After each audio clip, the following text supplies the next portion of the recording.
Today we're looking at John 2, which tells about the beginning of Jesus' earthly ministry.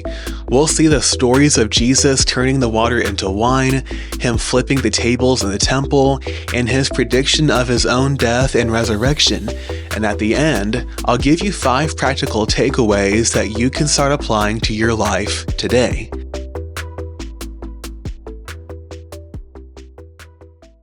Hi, my name is David Cipriano. I'm a youth pastor, and on this channel, we're currently going through a series studying the Gospel of John. So far, we've completed the first chapter. In that first episode, we talked about an introduction to Jesus. We talked about how Jesus is God. Jesus is the eternal creator. He's the true light of the world. He was rejected, but he was also received. And Jesus was a man. We talked about the incarnation. In the next episode, we talked about John the Baptist, who told people about Jesus. He was the prophet who was prophesied of by Isaiah. John the Baptist said, "Behold the Lamb," and he stressed that he wasn't the Christ. He wanted all the attention to be placed on Jesus. And then last week we talked about the first disciples of Jesus, those being Andrew, John, Peter, Philip, and Nathaniel. We saw each of these men's stories and how they came to Christ, and we talked about what we can learn from each of those men. Now we're on John chapter 2, and this chapter really marks the start of Jesus' earthly ministry. You know, the Bible tells us very little about most of Jesus' life. We don't know too much about his childhood, or his teenage years, or his school, or his friends, or what hobbies he was into. I mean, very little is said about him. But around 30 years old, Jesus begins his earthly ministry. In that ancient culture, 30 was considered to be the age of full maturity and responsibility. This was the age when disciples would become rabbis or teachers. And so at 30 is when Jesus' ministry begins. We see him doing his miracles, him giving his teachings. We see so many stories about Jesus at this time. We see his death and resurrection shortly thereafter. And so the beginning of Jesus' earthly ministry is really a big deal. This was a big defining era for Jesus and Christianity as a whole. And it would kind of be equivalent to maybe a famous actor's first ever movie, or maybe an artist's first ever concert on their first tour, or maybe it would be like a professional athlete playing their first ever game as a professional. And similarly, on a much greater scale and a much more meaningful scale, we see the beginning of Jesus' earthly ministry. And so in John chapter 2, we see 3 major marks of it. The first one being Jesus' miracle at the wedding. This is a story where Jesus turns the water into wine. It says, "And the third day there was a marriage in Cana of Galilee, and the mother of Jesus was there. And both Jesus was called and his disciples to the marriage. And when they wanted wine, the mother of Jesus saith unto him, They have no wine. Jesus saith unto her, Woman, what have I to do with thee? Mine hour is not yet come. His mother saith unto the servants, Whatsoever he saith unto you, do it." Now, for starters, I just want to point out the fact that Jesus was at their wedding. And I think that this is kind of symbolic in a way. Jesus was a part of their marriage. He was a part of their relationship. And I would encourage you that if you're married, or if you're engaged, or dating, or if you plan on being any of those things one day in the future, make Jesus a part of it. I mean, that's what this couple apparently did, because whenever they had their wedding, Jesus was there. And by application, I think it's a really good idea to invite Jesus into every area of your life. There ought to be nothing that's compartmentalized, because Jesus should be a part of all of it. Whether it's work or school or your sports or your hobbies or your music or your social life, there ought to be no part of your life that Jesus has nothing to do with. And so this couple is involving Jesus at their wedding, but they have a problem. In verse 3 it says, "And when they wanted wine, the mother of Jesus saith unto him, they have no wine. Now, in the ancient times, weddings would usually last for about 7 days, and it would be this huge feast of food and wine. And if a couple ran out of wine, then it meant that they either didn't plan well or that they were poor and couldn't afford it. And maybe today, as a modern day American, it might not seem like that big of a deal, but for these people in this culture, it was a huge deal. Running out of wine would bring extreme dishonor, and it would be a major embarrassment. I mean, wine was a symbol of rejoicing, and so a way them running out of wine could sort of represent the wedding running out of joy. And so Mary, the mother of Jesus, she cares about the situation. So she brings the issue to Jesus. John 2, 3, and 4 say, "And when they wanted wine, the mother of Jesus saith unto him, They have no wine. Jesus saith unto her, Woman, what have I to do with thee? Mine hour is not yet come." Now, if we're just being honest, at first it sounds like Jesus' response is kind of rude. I mean, who would say that to their mom? Woman, what have I to do with thee? But I really think that some of the meaning of what Jesus said gets lost through time and translation, because that term for woman was really used like we would say the word ma'am. And so Jesus wasn't being disrespectful, he was actually being respectful. And when Jesus says, "What have I to do with thee?" he's not trying to disown her. He's not trying to say that he has nothing to do with her. Rather, he is trying to make it clear that he's following God's timing and plans, not hers. I mean, Jesus wasn't being disobedient. He was a 30-year-old man who didn't really have to obey his parents in this sense. Jesus wasn't being disrespectful because his words sort of lose their meaning over 2,000 years plus being translated into a different language. And so Jesus says to her, "Woman, what have I to do with thee?" His mother saith unto the servants, "Whatsoever he saith unto you, do it."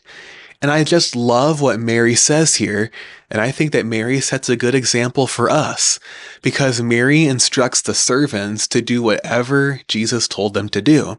And maybe it seems like a small detail to the story, but it's great advice.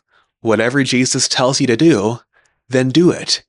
You see, we all ought to be like Mary, encouraging everybody else to obey Jesus. And we ought to certainly take that advice ourselves. Whatever Jesus tells us to do, let's do it. Now, eventually, Jesus does turn the water into wine. In verses 6 through 8, it says, "And there were set there 6 water pots of stone, after the manner of the purifying of the Jews, containing 2 or 3 firkins apiece. Jesus saith unto them, Fill the water pots with water. And they filled them up to the brim. And he saith unto them, Draw out now, and bear unto the governor of the feast. And they bear it." And so Jesus here, he turns the water into wine. He has some servants fill up the water pots with water, and they started serving the water, but it was actually wine. And so we don't know exactly how Jesus did it, but he did it. Maybe Jesus took a giant ladle or a spoon and he stirred it and then it miraculously turned into wine. Perhaps Jesus just spoke the words over the wine and it miraculously transformed. I suppose it doesn't matter too much exactly how he did it, so we're free to speculate and theorize about it. The important part is just simply that it happened. Now, it may seem that Jesus wasn't planning on doing this, but then Mary changed his mind and talked him into it. There's a lot of people who will argue that that's the case. But let me tell you that Jesus didn't change his mind. Jesus never does change his mind. Hebrews 13:8 says, Jesus Christ the same, yesterday and today and forever. Jesus is omniscient. He knows everything that there is to know, and Jesus doesn't need to be persuaded. He wasn't reliant on Mary to receive new information, and so Mary didn't change his mind, and Jesus didn't change his mind. He was rather just respectfully putting her into her place. Jesus had to make it clear that he wasn't doing things just because his mom said to do it. And I find that this detail is kind of important, and it's almost as if John, the gospel writer, anticipated that one day people would make Mary into something that she's not actually. Because there's many Christians today, and I'm thinking especially about Catholics and Orthodox Christians who will say that Mary was sinless. They'll see her as the Queen of Heaven. They will really emphasize that Jesus submitted to her and that she gave him commands and he obeys them. But I think that this detail in the story is really important because there seems to be this opportunity for Jesus to lift up his mother if she really does deserve this particular position, but he doesn't. He respectfully puts her into her rightful place. I mean, Mary didn't change Jesus' mind, and I think it's important for us to realize neither can we. I mean, so often we have these things in our lives and we think that God should do this, God should do that, God shouldn't let this thing happen. And sometimes with the way that we pray, it's as if we think that we're going to change God's mind. Like God's not doing something right and he needs us to correct him. We might not say it out loud, but it's certainly how we act. Hey, just like how Mary wasn't the one who changed Jesus' mind, you won't be either.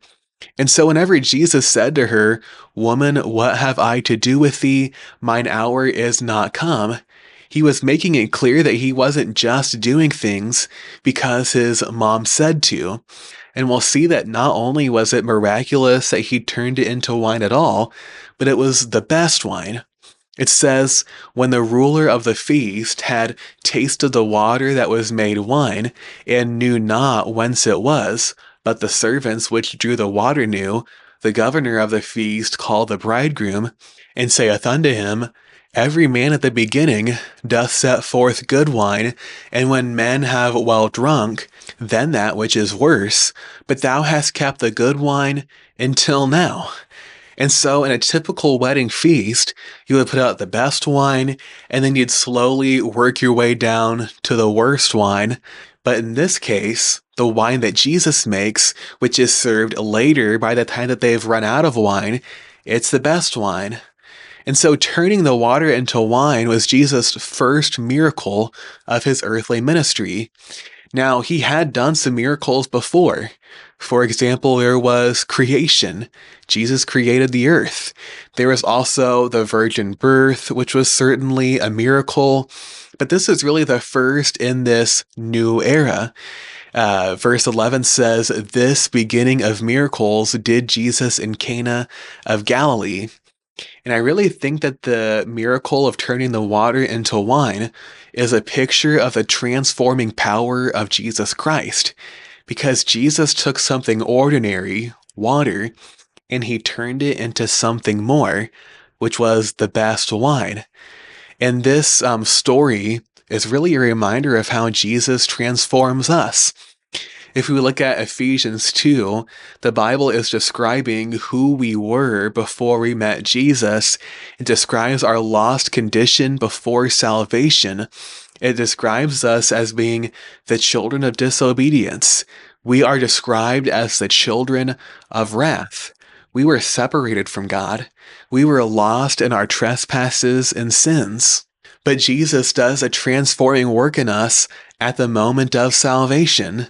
It's described this way in John 1:12, But as many as received him, Jesus, to them gave he power to become the sons of God, even to them that believe on his name. And so at one point we were the children of wrath, the children of disobedience, but because of the transforming power of Jesus Christ, we become the children of God. And this transformative work is really pictured here, how Jesus turned the water into wine. And we see in verse 11 the ultimate reason he does it. It says, "This beginning of miracles did Jesus in Cana of Galilee, and manifested forth his glory, and his disciples believed on him." You see, the reason he does this is not just so that people could drink the wine and enjoy it and have a good party. No, it was to show his glory. It was to make others believe in him. It was to prove to the world that he was God. So in Jesus' beginning of his earthly ministry, the first thing that we see is the miracle at the wedding. The second is Jesus' madness in the temple. You see, he began with a miracle of conversion, but now he has to do a work of cleansing, specifically cleansing the temple. We see starting in verse 12, "After this, he went down to Capernaum, he and his mother and his brethren and his disciples, and they continued there not many days. And the Jews' Passover was at hand, and Jesus went up to Jerusalem, and found in the temple those that sold oxen and sheep and doves, and the changers of money sitting. And when he had made a scourge of small cords, he drove them all out of the temple, and the sheep and the oxen, and poured out the changers' money, and overthrew the tables, and said unto them that sold doves, Take these things hence. Make not my Father's house an house of merchandise." And so Jesus kind of causes this huge scene right here. He's whipping people, he's flipping the tables in the temple before the Passover.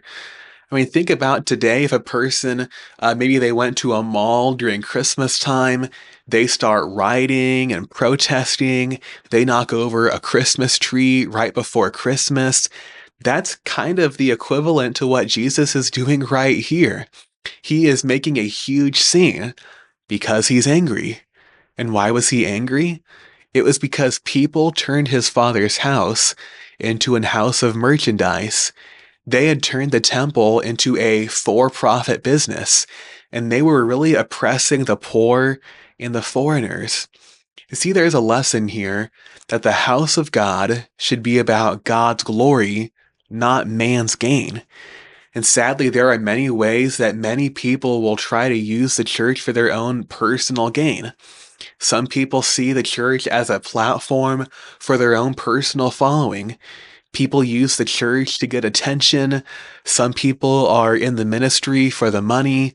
Some people are on a church staff so that they can wield their power or so that they can become more popular. And similarly, back in Jesus' day, people were using the temple for their own gain. And because of their abuse of the temple, Jesus became very angry. And it wasn't like a temper problem kind of angry, but it was righteously angry. And this is a concept that I'm afraid not too many people are familiar with, but we really need to learn it. You see, whenever you love righteousness, you have to hate sin. Like if you love the truth, you hate a lie. If you love justice, you hate it when you see injustice. If you are a fan of life, then you should be a hater of murder. If you enjoy peace, you should hate conflict. If you enjoy what is real and authentic, you should hate something if it's fake. And so if we love righteousness, we have to hate sin. In fact, it's good for us to be angry against sin. This is what Paul talks about in Ephesians 4, and I think that this passage is a very misunderstood passage. He says, "Be ye angry, and sin not. Let not the sun go down upon your wrath, neither give place to the devil." This is one of the most misunderstood passages that there is. Some people would take it to say, don't go to bed angry. Like if you have an argument with somebody, then you should make up before bedtime. Now, certainly, I think that this is good advice, and you will have a happier home if you take this advice. Some would take this passage to say that you can be angry all you want, just as long as you don't sin while you're angry. But unfortunately, neither of those interpretations is right. In fact, the passage doesn't say at all, don't be angry. It literally says, be angry. It says, let not the sun go down upon your wrath. So if you don't let the sun go down, that means don't let the day die. Don't let it come to an end. And so what is the thing that shouldn't be ending? Well, it's our anger. And so whenever we really look at this passage in the way that it was originally intended, what it says is, be angry against sin, and don't ever stop being angry against sin. I think that one of the biggest mistakes that so many Christians are making right now is that they're getting comfortable with sin. They see other sin or they see their own sin, and they just feel unbothered. They'll see something wrong happen, and the attitude is just, well, whatever happens, happens. Or it's not my place to judge. Or I'll just stay in my own lane and I'll focus on me. No, we need to be angry about sin. And that doesn't mean that we're just throwing a temper tantrum, or that we're hating other people, or that we're being overly judgmental and harsh. We shouldn't be thinking that we're so holy and that everybody else is just a wicked sinner, unlike me. No, actually, we need to be hating our own sin even more than we hate other sin. And regardless, we just ought to be angered at dishonor to God. I think about Jesus' attitude whenever he was confronting the church in Laodicea, because they were committing the sin of lukewarmness. And in the eyes of Jesus, it was so disgusting that he was going to spew them out of his mouth. And yet, on the other hand, the way that we typically respond to sin is we just get comfortable with it. We let it happen. It's not that big of a deal to us. But Jesus was angry about sin. In John 2:17, it says, and his disciples remembered that it was written, the zeal of thine house hath eaten me up. And this is a reference to the book of Psalms where it says, for the zeal of thine house hath eaten me up, and the reproaches of them that reproach thee are fallen upon me. Hey, whenever you're really passionate about something, you hate to see somebody dishonoring it. Like, imagine if somebody disrespected your spouse or your girlfriend or your boyfriend, or if they disrespected your best friend or your family that you loved or your religion. I mean, if we really respect something and want to honor it, we hate to see somebody dishonoring it. And so whenever the people were defiling the temple, whenever they were turning it into a house of merchandise, Jesus, because of his love for the Father and because of his passion for what was right, it bothered him. And we also ought to be bothered whenever we see people sinning and dishonoring God and disrespecting the church. I mean, everybody is passionate about something, and so what are you passionate about? What excites you the most? What makes you celebrate? And what do you get angry over? Are you passionate about spiritual things? Do you really care that much about the house of God? We see Jesus' heart for the Father in the way that he had his madness at the temple. And then finally, the third point, we see Jesus' message of the resurrection. Here's what verse 18 says. Then answered the Jews and said unto him, Jesus, what sign showest thou unto us, seeing that thou doest these things? I mean, it was very unusual for Jesus to do what he did in the temple. And so people start to ask him, who are you? What authority do you have? What sign will validate you? And here's his response. Jesus answered and said unto them, destroy this temple, and in 3 days I will raise it up. Then said the Jews, 46 years was this temple in building, and wilt thou rear it up in 3 days? But he spake of the temple of his body. And so whenever Jesus talks about raising up the temple, he's not talking about the building that they were in, but rather his physical body. Because eventually the people would crucify Jesus, he'd be dying on a cross, but he would resurrect in 3 days. Right here, Jesus was prophesying about his own resurrection. John 2:19-21 is a passage that I really wish Jehovah's Witnesses would notice, because Jehovah's Witnesses will deny the physical resurrection of Jesus. You can just look it up on their website. They say this: Jesus' own words showed that he would not be resurrected with his flesh and blood body. And so while they don't completely deny his resurrection, they do deny that he rose physically. They will say alternatively that he didn't physically resurrect, but that he rather spiritually resurrected. They think that he temporarily assumed human form, kind of like an angel, explaining this, and I quote, "Spirit creatures can take on human form." But one of the many problems with their belief here is what Jesus said in John 2. He said, "Destroy this temple, and in 3 days I will raise it up." And the Bible explains to us that he spake of the temple of his body. And so if the Jehovah's Witness explanation of the resurrection is true, then Jesus had to have been a liar, because Jesus clearly taught that his own physical body would be resurrected. And this heresy that they teach and believe is really one of the biggest reasons why Jehovah's Witnesses aren't Christians. And so, as we know, Jesus died and he resurrected. He actually predicted it many times before. For example, Matthew records, "From that time forth began Jesus to show unto his disciples how that he must go unto Jerusalem and suffer many things of the elders and chief priests and scribes, and be killed, and be raised again the third day." Mark writes down this, "And he began to teach them that the Son of Man must suffer many things, and be rejected of the elders, and of the chief priests and scribes, and be killed, and after 3 days rise again." Here's what Andy Stanley says about all of this. I don't like a lot of what he says, but I thought that this one thing was good. When somebody predicts their own death and resurrection and pulls it off, we should go with whatever that person says.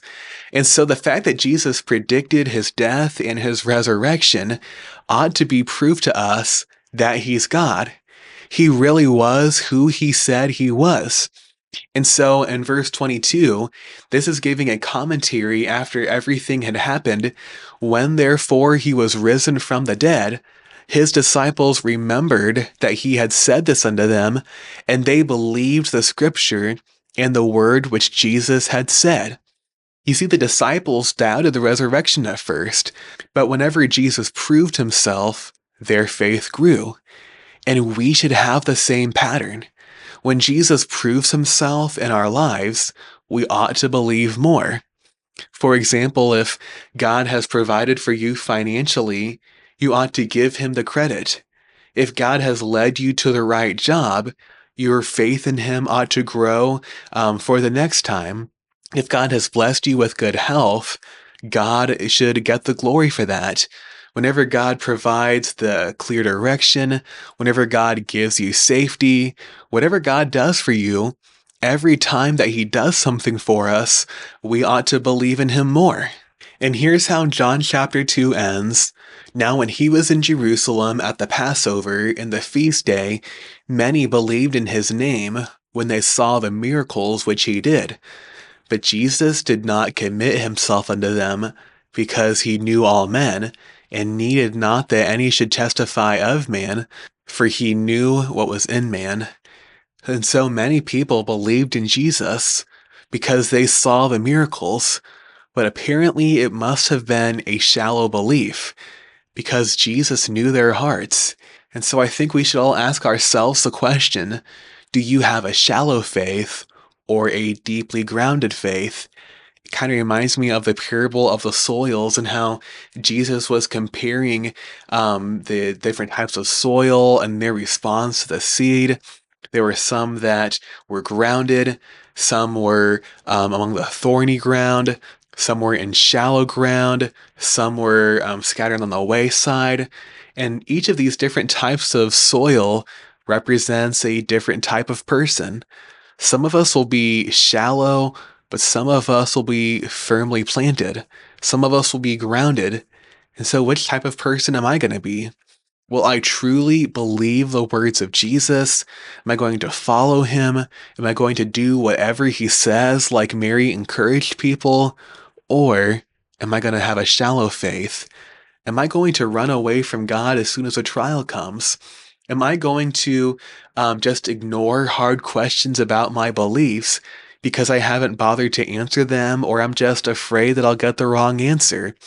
What type of person will I be, and how much faith will I have? And so we see the three marks of the beginning of Jesus' earthly ministry. There was his miracle at the wedding, him turning the water into wine at Cana. There was his madness in the temple, where he goes and cleanses the temple because of what bad people have done to it. And there is his message of the resurrection, where he predicts correctly his death and rise from the dead. And so, as we end here, I want to give you 5 practical takeaways from John 2. The first comes from Mary. We should do everything that Jesus tells us to do. Number 2, just as Jesus turned water into wine, he wants to transform your life, because God can take you and all of your faults and all of your failures, and he can make you new. Kind of like how he took that water and he turned it into the best wine. Number 3 is, like Jesus, we should have a righteous anger against sin. If sin doesn't bother us, then there's something wrong with us. Number 4, the house of God should be about God's glory, not our gain. That was the problem of the people in the temple. They were taking the house of God, which was supposed to be about God. It was supposed to be worshiping God and serving God, but they were just turning it into a way that they could profit and grow materialistically. And then number 5, when Jesus keeps his word, our faith in him should grow. Well, that's going to wrap up this Bible study. If it was a help, then make sure to click the like button. Thanks for watching, and subscribe for more biblical teaching like this.